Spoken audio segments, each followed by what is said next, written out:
반갑습니다. 이상원 교수입니다. 오늘의 주제는 내 생각인지 하나님의 뜻인지 어떻게 알아요? 입니다.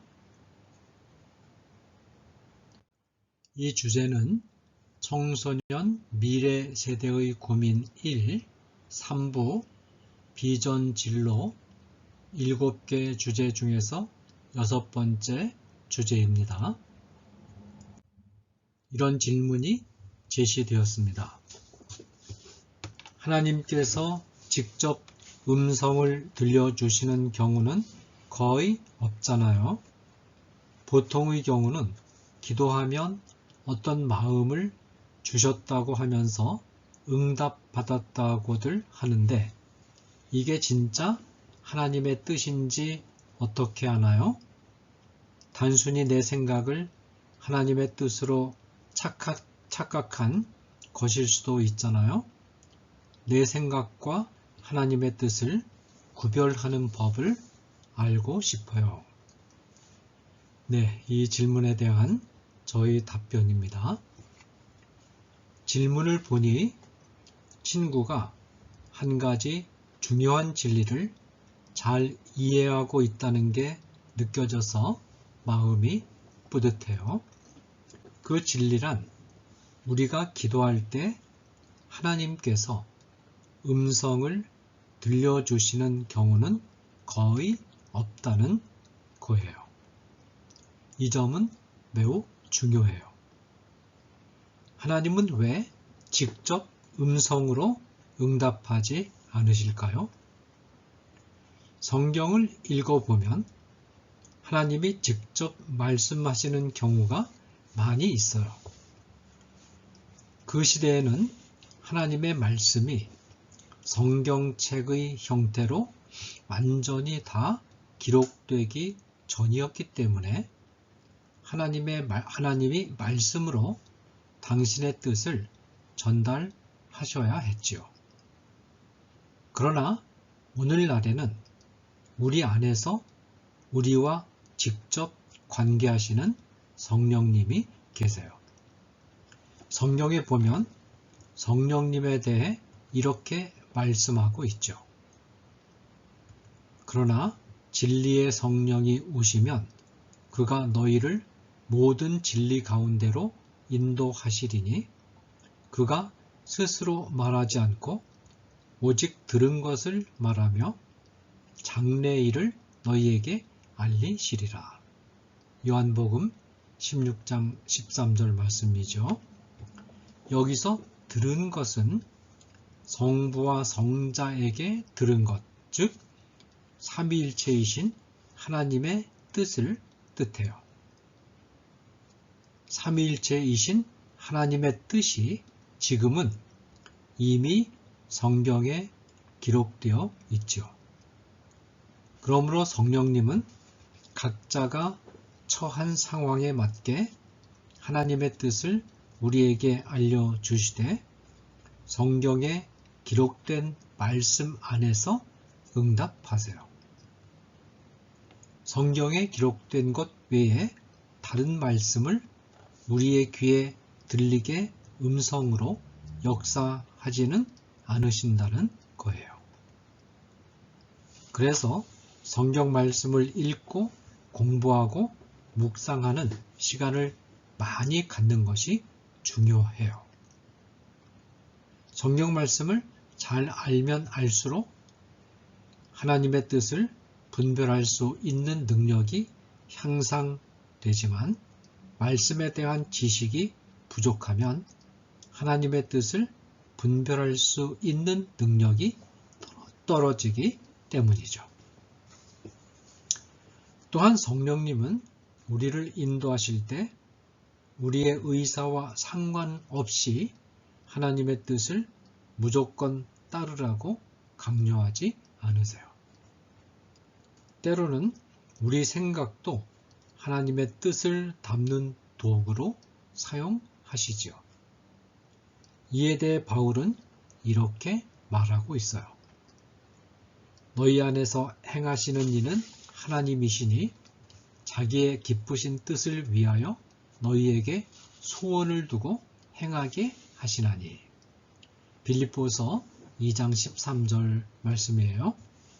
이 구절은 하나님께서 당신의 뜻을 이루기 위해 우리 안에서 일하신다는 거예요. 우리 마음에 소원을 품게 하시는 방법으로 말이죠. 즉 하나님은 우리 친구를 강제로 인도하는 분이 아니라 마음의 소원을 품게 하시고 그것을 위해 기도하게 하시고 결단하고 실행하게 하시는 인격적인 분이세요. 그런데도 마음에 하나님이 주신 소원을 갖지 못할 때가 있어요. 두 가지 이유 때문인데요. 하나는 죄 때문이에요.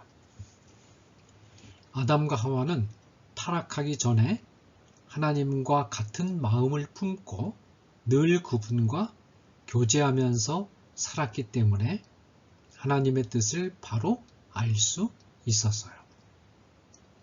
하지만 선악과를 따먹고 타락한 이후에는 생각이 죄에 오염되어서 하나님의 뜻에 점점 어긋나게 되었고 그 후손인 인류는 이제 하나님의 생각과 마음을 품기가 매우 어렵게 됐죠. 그래서 하나님은 예수님을 통해 죄를 사하시고 우리 안에 성령님을 보내셔서 우리의 망가진 생각과 마음을 하나님께로 향하게 해 주신 거예요. 하지만 성령님이 우리 안에 계신다고 해서 모든 사람의 생각이 다 고쳐지지는 않아요. 세상에 사는 동안에 우리는 죄에 대해 자유롭지 않기 때문이에요. 우리 안에 죄를 짓고자 하는 마음이 계속 남아있어서 성령님이 주시는 생각과는 다른 마음을 갖게 되고 그러다 보면 하나님의 뜻을 분별하지 못하게 되죠. 또 한 가지 이유는 우리의 경험과 지식과 세상을 이해하는 안목이 부족하기 때문이에요. 때로는 우리가 하나님의 말씀에 귀 기울이고 열심히 기도하고 순전한 마음으로 하나님의 일을 계획해도 그 생각이 하나님의 뜻이 아닌 경우가 있어요. 왜 그럴까요? 바로 인간인 우리의 한계 때문이에요. 우리 친구는 아직 세상에 대한 경험도 지식도 미래를 생각하는 통찰력도 부족해서 아무리 최선을 다해도 하나님의 길을 다 이해할 수 없을 때가 많아요. 사람은 누구나 자기 자신의 자기 지식의 한계 안에서만 생각하게 되니까요. 그렇다면 우리 친구의 나이대에는 하나님의 뜻을 아는 걸 그냥 포기해야 할까요? 그렇지 않아요. 그럼에도 불구하고 최선을 다해 하나님의 뜻이 무엇인가에 대해서 생각해야 해요. 단 한 가지 조건이 있어요. 최선을 다해 하나님의 뜻이 무엇인지 생각하고 그 생각을 이루기 위해 열심히 노력하되 하나님이 우리 친구에게 갈 길을 제시해 주시면 언제든지 순종할 준비를 하고 있어야 해요.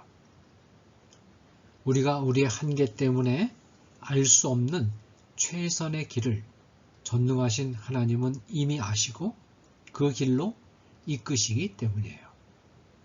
비록 우리가 기도했던 것과는 다른 방향이더라도 순종하고 걸어갈 마음의 준비를 해야 한다는 것이죠. 그래서 잠언의 저자도 사람이 마음으로 자기의 길을 계획할지라도 그의 걸음을 인도하시는 이는 여호와이시니라 라고 고백하고 있는 것이고요. 잠언 16장 9절 말씀이에요. 한 가지 예를 들면 바울은 1차 선교 여행을 끝내고 2차 선교 여행의 목적지로 사람들이 많이 사는 남서쪽의 에베소 지역을 선택했어요. 바울이 얼마나 많이 기도하고 신중하게 결정했겠어요? 그런데 하나님은 아무런 말씀도 없이 에베소로 가는 길을 막으셨어요. 바울은 할 수 없이 방향을 바꿔 북쪽 지방인 비두니아로 가려는 계획을 새로 세웠죠. 그런데 하나님은 비두니아로 가는 길도 막으셨어요. 바울은 왜 하나님이 길을 막으시는지 도저히 이해할 수 없었지만 다시 순종했고 이번에는 가운데 길로 나아갔어요. 아랫길도 막히고 윗길도 막히면 나아갈 길이 가운데 길밖에 없잖아요. 그리고 마침내 서쪽 끝에 있는 드로아 항구에 도착했죠. 여기서 바울은 바다를 보고 바다가 눈에 들어오니까 혹시 배를 타고 건너편 마게도니아 지방으로 가라는 뜻인가? 라고 잠깐 생각했는데 그것이 바로 하나님이 원하시는 길이었어요. 하나님은 그제야 비로소 마게도니아인의 환상을 보여주시며 그 길이 하나님이 원하시는 길이라는 것을 분명히 보여주셨죠. 저도 비슷한 경험을 했어요. 원래 저는 독일로 유학 가려고 독일어 공부도 하고 현지에 있는 학교에 이야기도 연락도 다 해 놓았는데 이상하게 길이 열리지 않았어요. 그러다가 어느 날 갑자기 아주 쉽게 미국으로 가는 길이 열려서 미국 유학을 떠나게 되었죠. 미국에서 석사 학위를 마치고 이번에는 스위스의 어떤 대학교로 유학 가려고 박사학위 과정을 공부하려고 준비를 했는데 이상하게 또 길이 열리지 않았어요. 그러다가 어느 날 갑자기 전혀 예상하지 않았던 네덜란드로 가는 길이 순조롭게 열려서 그곳에서 박사 과정을 공부할 수 있었어요. 자, 이제 하나님의 뜻을 어떻게 분별하고 어떻게 받아들여야 할지 조금 이해가 되시나요? 하나님은 구약시대처럼 친구의 귀에 직접 음성을 들려주셔서 하나님의 뜻을 전달해 주시는 법이 거의 없어요. 그래서 우리는 성령님을 통해 인도함을 받도록 기도하되 성경 말씀을 꾸준히 읽고 공부하고 묵상해서 하나님의 뜻을 분별할 수 있는 능력을 키우는 것이 중요해요. 이것이 우리가 죽을 때까지 해야 할 일이죠. 마지막으로 한 가지 더 알려드릴게요. 현재 내 생각이 하나님의 뜻과 일치하는지 아닌지를 확인해 볼 수 있는 좋은 방법이 있어요. 그건 우리 친구가 어떤 일을 하기 원할 때 혹시 친구의 마음속에 욕심이 자리 잡고 있는가를 살펴보는 거예요. 만일 우리 친구의 생각 속에 욕심이 자리 잡고 있다면 그런 상태에서 결정한 일들은 하나님의 뜻이 아닐 가능성이 크다고 판단해도 될 것 같아요. 앞으로 우리 친구는 하나님이 우리 친구의 소원을 통해서 그분의 뜻을 알려주신다는 믿음을 가지고 최선을 다해 나아갈 길을 생각하되 혹시 내 마음에 욕심이 있지는 않은지 늘 살피길 바랄게요. 무엇보다도 친구를 친구 자신보다 더 잘 아시는 하나님께서 어느 길로 이끄시든 열린 마음으로 받아들일 수 있는 순종의 마음을 항상 마련해 둘 수 있기를 바라요. 그러면 하나님의 뜻을 바르게 찾아갈 수 있어요. 감사합니다.